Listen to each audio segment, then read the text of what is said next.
I first met Ruth 19 years ago.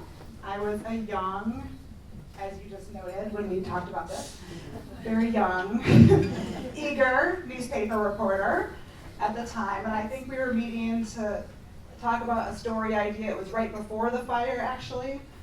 And pretty quickly I realized that she was like no one I had ever met. A force of nature who was so passionate, fearless, knowledgeable, who would so bravely speak truth to power, a leader who pulled back the curtain on such shameful inequities in our school, but also a leader who believed in the power and potential and voice of children. She had ideas to make things better for everyone. So I remember when we first met, there were stacks of paper everywhere that later burned up, I guess.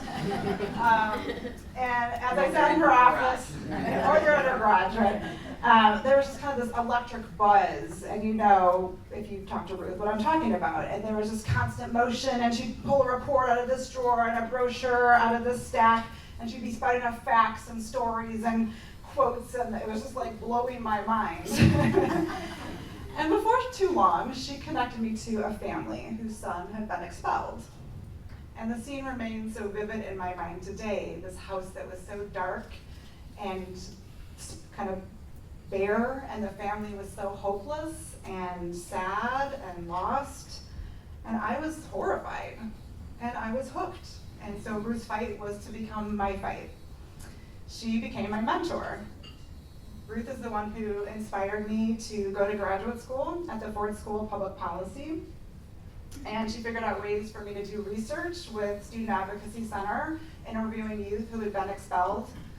We attended a school-to-prison pipeline conference at Harvard together. We drove to Lansing, and I promised her I wouldn't tell stories about how she drove. You could ask me later. I'm not allowed to talk about that in public anymore. We met with legislators and we presented to the state board. And we were in this together. And then Ruth became my friend. She attended the baby shower for my son, who's now 12. I'm sorry, he reminded me, he's almost 13. She had our family for tea and for lunch and for dinner. She let me bring my dog over. She believed in me and she encouraged me, and yes, she challenged me and she pushed me. She had high expectations for me. But the thing is, she did this for so many people. I know it wasn't just for me, but I got picked, so. Yeah. So I was working at the Washington Intermediate School District, managing the homeless education project, when I got a call about applying for the executive director position at SAC because Leslie Harrington was stepping down. And I remember shortly after accepting the position, what I still call my dream job, Ruth drove all the way to Ypsilanti. Some Ann Arborites never do that. Sorry, I just had to. She probably presented me with a plant, which unfortunately I killed because I just do that, and a handmade bookmark, and she was just beaming. And she was always like my biggest cheerleader, and my husband. So I was so excited, and I was a little terrified. Yeah, okay, I was like super terrified. Katie helped hire me. I often describe that time as feeling like someone threw me into the deep end of a pool and I had no idea how to swim. But many of you know I tend to put a lot of pressure on myself. So here I was being handed Ruth's baby, my mentor's baby, my friend's baby. And I remember talking to Andy, and I was like joking, like, I have really big shoes to fill, or something like that. And I don't remember exactly what he said, because I don't have a super great memory, but the sentiment was really clear. Ruth and Andy both said, like, just be you. You be you, that's fine. And that's really stuck with me and empowered me to do this work, I think. Tonight I want to just take a moment to tell you where we are today and where we've come from. How we've built on Ruth's legacy. First, just like some numbers. I'm not a huge numbers person, but I think, so I had to write them down because I don't remember the numbers. But in the beginning, there was one office and volunteers, and from what we can gather from the burnt up materials, they served around 100 to 150 kids a year. Today we have 3 offices, Ypsilanti, Detroit, and Jackson, with a statewide helpline and a team of around 100 volunteer advocates, and we serve more than 700 students in a year.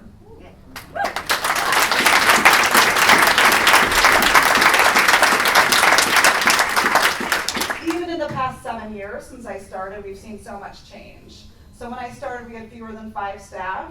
Today we have 15 and growing. The year before I started, we had fewer than 100 donors, probably way less than that, honestly. And our net assets were around 100,000. Last year we had close to 500 donors with net assets of close to 1 million.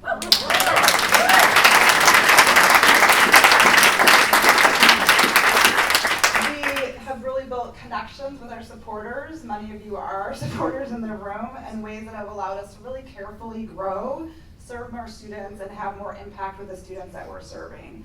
Many of you out there are the ones that have helped us build Ruth's legacy and the legacy of all those wonderful volunteers, Margaret included, who had this vision that all students have a right to an education and all students should have a voice.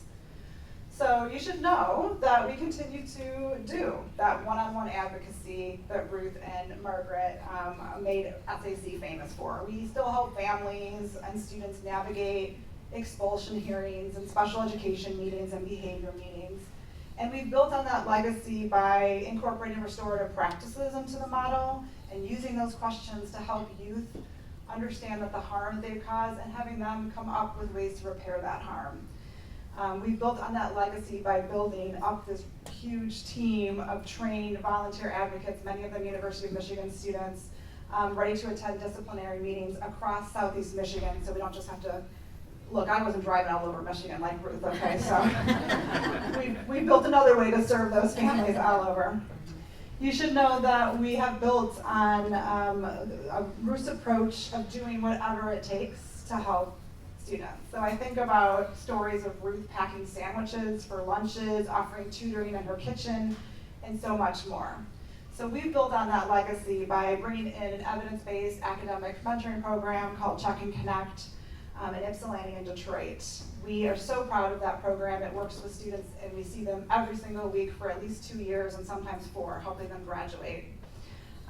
We've built on that legacy through our Bridges to School program, where we are going into people's homes in Jackson. Their schools refer to us, and to help figure out, make that connection and build that relationship and figure out why they're missing so much school at such a young age. And you should know that we still do the policy work, probably never enough for Ruth, but we still do the policy work that Ruth has always been so passionate about. She has always reminded me to think larger so that we can help more people. Ruth and Margaret and others, as you heard, tackled some really important systems issues, such as spanking in schools, the way youth in foster care have been treated, and so much more. And we've built on that legacy by doing things like getting diploma track educational services in our county jail so that students could actually get a diploma. We built on that legacy by going to school boards and getting commitments to reduce school removals. And most importantly, we built on that legacy by successfully overturning zero tolerance in Michigan after 20 years of advocacy.